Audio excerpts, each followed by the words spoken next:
Panloloko ng PBA sa mga fans, karapala na. Bakit daw pinayagan ang trade ng Northport at San Miguel? At Robert Bolick, dadaanan lang daw ang NLEX dahil sa talk and text naman daw ang huling destinasyon nito. Pero bago natin pag-usapan yan ay mag-subscribe muna sa ating channel para sa latest update.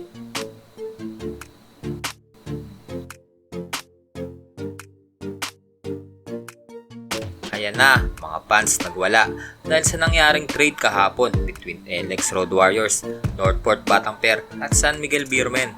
Ayon sa mga netizens ay sobrang garapala na daw nitong Northport at halatang halata na farm team talaga ito ng SMC. Matapos pumigay ang kaka-acquire lang na si Don Trollano kapalit ni Alin Bolanadi, GP Paundo at isang second round pick. Sinasabi na okay sana ang trade between NLEX at Northport dahil pair naman talaga ang naturang trade. Kaso, nang biglang nakisawsaw pa ang SMB sa trade ay tuluyan na nga na nakuha si Don Trollano kapalit ng mga bench player. Sino ba naman matinong team na ipamimigay mo? Nag-a-average na 18 points per game na si Trollano kapalit lamang ang nag-a-average na 2.5 points per game. Doon pa lamang ay kitang-kita na isang malaking farm team lang talaga ng SMC itong Northport at walang kredibilidad na team para lumaban sa championship. Ang di lang natin lubos maisip ay bakit pinapayagan pa rin ng Commissioner's Office ang ganitong klaseng trade na nagpapababa ng credibility ng liga. At sa ibang update naman ay sinasabing kalokohan lang din daw ang magtatagal itong si Robert Bolick sa NLEX dahil alam naman natin na kung saan talaga bagsak nito kundi sa naghihingalong team na Talk and Text matapos nang tapusin na nito ang kontrata sa kanilang ace player na si Mikey Williams. Kaya ang ending daw ay baka sa TNT talaga ang bagsak nito. Hindi natin masisisi ang mga fans lalo na't may history itong NLEX ng pagiging farm team lang ng MVP Group. Kung matatandaan nyo na si Poy Eram ay dating NLEX Road Warriors pero ngayon ay naglalaro na sa TNT.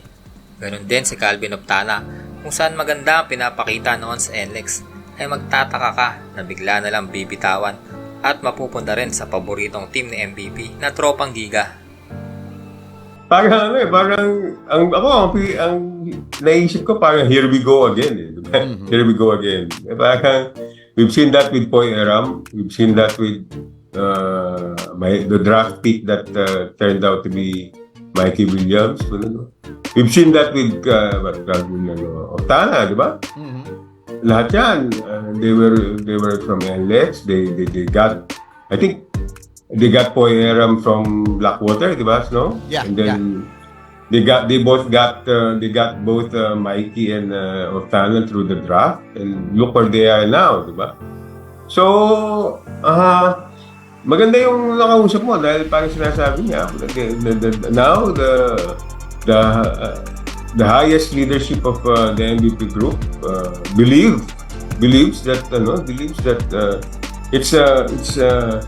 it's nice to have all these three teams competing for championships, not just TNT. But it remains to be seen, no? It remains to be seen. Correct. Kasi we've seen a long history of di ba?